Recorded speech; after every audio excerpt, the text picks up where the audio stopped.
Hi, vanakkam, welcome back viewers, welcome back to my channel WinTrader. Forex marketல சக்சஸ்ஃபுல்லா எப்படி trade பண்ணலாம், அது scalping strategy 5 minutes chart use பண்ணிட்டு உங்களுக்கு ஈஸியா உங்களுக்கு எப்படி ட்ரேட் பண்ணலாம், அதே மாதிரி உங்களுக்கு எந்த சிக்னல்ல என்ட்ரி பண்ணணும், எந்த சிக்னல் அவாய்ட் பண்ணணும், அது எல்லாமே இன்னைக்கு சார்ட்ல காட்டி கொடுத்துருக்கு. இன்னைக்கு பார்த்துட்டா இன்னைக்கு கோல்டு 2 சிக்னல் கிடைச்சிருக்கு, பை 2 சிக்னல் கன்ஃபார்ம் மேலே ஏறிட்டு அப்ராக்சிமேட் 20 to 30 பாயிண்ட்ஸ் மேலே போச்சு, நல்லா ப்ராஃபிட் கிடைச்சிட்டு. அது ஸ்கேல்பிங்ல ஆஃப்டர் 10:35 நம்ம சிக்கிள் கொடுத்தது 2564 என்ட்ரி பாயிண்ட் கொடுத்துருக்கு, டார்கெட்டு கீழே போட்டிருக்கு. இப்போ அது டார்கெட் அச்சீவ் பண்ணிட்டு இப்படியும் மார்க்கெட்டு மேலே தான் போயிட்டு இருக்காரு. அது இப்போ ஒரு என்ட்ரி மிஸ் ஆயிடுச்சு, நெக்ஸ்ட் என்ட்ரி எந்த பாயிண்ட்டுக்கு எடுக்கலாம் எல்லாமே சாஃப்ட் காட்டி கொடுக்கும். இதுக்கு லைவ் பர்ஃபார்மன்ஸ் இப்போ சாஃப்ட் எப்படி ஒர்க் பண்ணணும் லைவாக உங்களுக்கு பர்ஃபார்மன்ஸ் செக் பண்ணலாம். இப்போ இது எல்லா மார்க்கெட்டுமே NSE market, MCX FOREX crypto எல்லா மார்க்கெட்டுமே நம்ம சாஃப்ட்வேர் சப்போர்ட் பண்ணுற. அதுக்கு இன்ட்ராடே ஸ்கேல்பிங் போர்ஷன் எல்லாமே நம்ம சாஃப்ட்வேர் யூஸ் பண்ணலாம். ஓகே, இப்போ இதுக்கு லைவ் பர்ஃபார்மன்ஸ் உங்களுக்கு வேணும்னா கீழே டிஸ்கிரிப்ஷன் பாக்ஸ் நம்பர் கொடுத்துருக்கு, அதில் கால் பண்ணலாம், வாட்ஸ்அப் பண்ணலாம். இப்போ இந்த கோல்டு சார்ட்டில் பார்த்துட்டு இப்போ லைவ் ரேட் இந்த மாதிரி இந்த கோல்டு பார்க்கலாம். அது க்ரீன் கலர் அப்பாரோ வந்து பையோ, ரெட் கலர் செல்லு தான். அது க்ரீன் கலர் வரும்போது கேண்டில் க்ரீன் வேணும், கீழே க்ரீன் வேணும், கீழே கன்ஃபர்மேஷன் பார் க்ரீன் தான் வேணும். இப்போ அது கீழே கன்ஃபர்மேஷன் பார் கேண்டில் கலர் க்ரீன் ஆகிட்டா ப்ரைஸ் இன் பைசன் ஆட்டோமேட்டிக்லி வந்துடும்.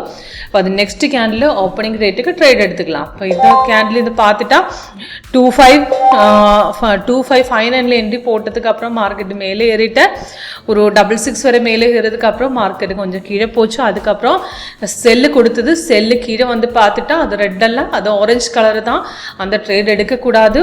திரும்பி மார்க்கெட் ரெசிஸ்டன்ஸ் பிரேக் பண்ணிட்டு பை மேலே ஏறிட்டு இந்த செகண்ட் கேண்டிலுக்கு தைரியமாக என்ட்ரி போடலாம். அப்போ 2564க்கு என்ட்ரி வந்திருக்கு, அது மேலே ஏறி 27 பாயிண்ட்ஸ் மார்க்கெட் ஏர்ன் பண்ணிட்டேன். ஃபர்ஸ்ட் என்ட்ரி இந்த கீழே போடுறதுக்கு அப்புறம் இப்படியே எக்ஸிட் பண்ணிட்டு நெக்ஸ்ட் என்ட்ரி இந்த பாயிண்ட்டுக்கு எடுத்துக்கலாம்னாலும் ஓகே தான்.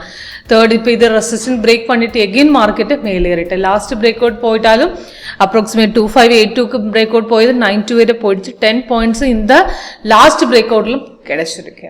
ஓகே, இப்போ ஈஸியாக எப்படி ட்ரேட் பண்ணணும் உங்களுக்கு லைவ்ல பார்க்கலாம். லைவ்ல பார்க்கறதுக்காக கால் பண்ணலாம், வாட்ஸ்அப் பண்ணலாம், கீழே டிஸ்கிரிப்ஷன் பாக்ஸ் நம்பர் கொடுத்துருக்கேன்.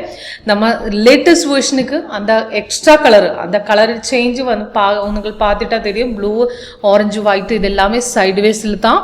அந்த ஆரஞ்சு கலரை பார்த்த சைட்வேஸில் தான். அப்போ அந்த சைட்வேஸ் வரும்போது உங்களுக்கு அந்த எடுத்த போர்ஷன் உங்களுக்கு கட் பண்ணலாம், திரும்பி மேலே ஏறும்போது மார்க்கெட் பைல தான்.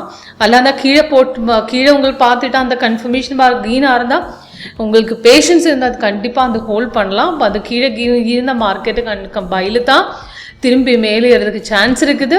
உங்களுக்கு ட்ரெண்ட் லைன் பார்த்துட்டு எக்ஸிட் பண்ணணும், அந்த எக்ஸிட் பண்ணிட்டு திரும்பி மேலே ஏறும்போது ரெசிஸ்டன்ஸ் கட் பண்ணிட்டா எகெயின் என்ட்ரி பண்ணலாம்.